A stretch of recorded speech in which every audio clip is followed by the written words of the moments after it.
पूर्वी यूक्रेन से इस वक्त एक बड़ी और बेहद अहम खबर सामने आ रही है।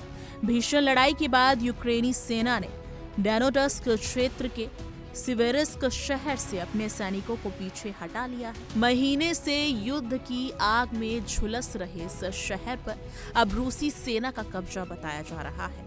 यूक्रेन की सेना ने खुद माना है कि हालात ऐसे बन गए थे जहां सैनिकों की जान बचाना और लड़ाकू क्षमता को बनाए रखना सबसे बड़ी प्राथमिकता थी। ये फैसला ऐसे वक्त आया जब रूस और अमेरिका यूक्रेन के पूर्वी हिस्सों में एक तथाकथित डिमिलिटाइज्ड और फ्री इकोनॉमिक जोन बनाने के प्रस्तावों पर चर्चा कर रहे थे। यूक्रेन की जनरल स्टाफ ने टेलीग्राम पर जारी बयान में कहा कि सिवेसर्क में रूसी सेना को सैनिकों की संख्या और हथियारों के मामलों में भारी बढ़त हासिल थी।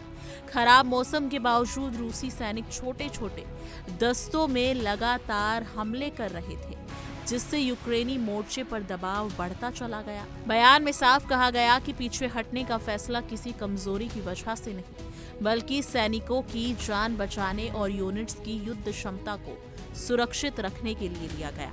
यूक्रेनी सेना का दावा है कि पीछे हटने से पहले रूसी बलों को भारी नुकसान पहुंचाया गया और अब भी सिवेरिस्क इलाका यूक्रेनी फायर कंट्रोल में है। हालांकि जमीनी हालात कुछ और ही कहानी बयां कर रहे हैं।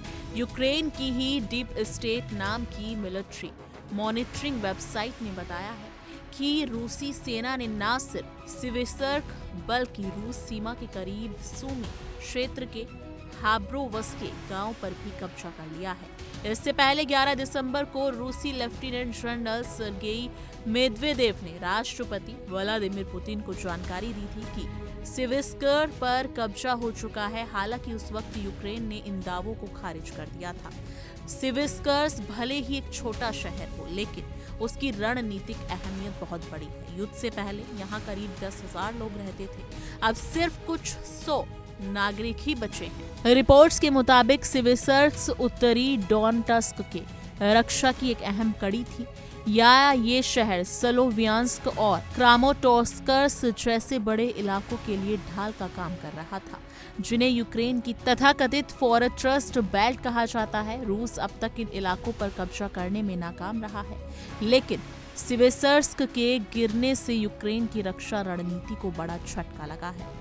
डोनेट्स्क उन 3 प्रमुख क्षेत्रों में शामिल है जिन पर रूस अपना दावा करता रहा है, और यही इलाके सीज फायर और शांति समझौते की सबसे बड़ी बाधा बने हुए हैं।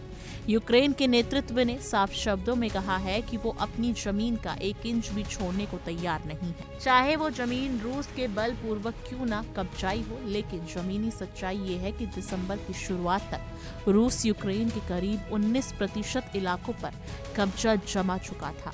इसमें 2014 में कब्जाया गया क्रीमिया, पूरा लुहांस्क क्षेत्र और डोनेट्स्क का 80% से ज्यादा हिस्सा शामिल है।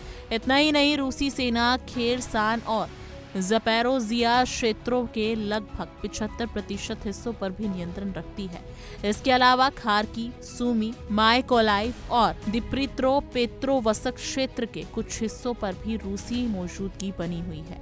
यानी कि यूक्रेन के लिए हालात लगातार मुश्किल होते जा रहे हैं और युद्ध का दायरा और गहराता दिख रहा है। इसी बीच अमेरिका की भूमिका को लेकर भी नए सवाल खड़े हो रहे हैं। अमेरिका के राष्ट्रपति डोनाल्ड ट्रंप प्रशासन की ओर से पिछले महीने पेश की गई 28 सूत्रीय शांति योजना में कहा गया है कि किसी समझौते की स्थिति में क्रिमिया, लुहांस्क और डोनेट्स्क को डी फैक्टो रूसी क्षेत्र के रूप में मान्यता दी जा सकती है।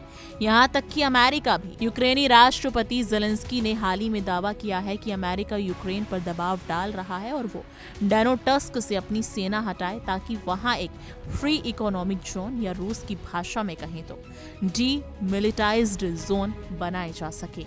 युद्ध के मैदान से इतर हालात और भी भयानक होते जा रहे हैं। ज़ेलेंस्की ने बताया कि सोमवार रात रूस ने यूक्रेन पर एक और बड़ा हमला कर दिया। ड्रोन और मिसाइलों से 13 क्षेत्रों को निशाना बनाया गया, जिसमें कम से कम 3 लोगों की जान चली गई। मरने वालों में एक 4 साल की मासूम बच्ची भी शामिल थी। इस हमले ने यूक्रेन में क्रिसमस से ठीक पहले मातम का माहौल पैदा कर दिया।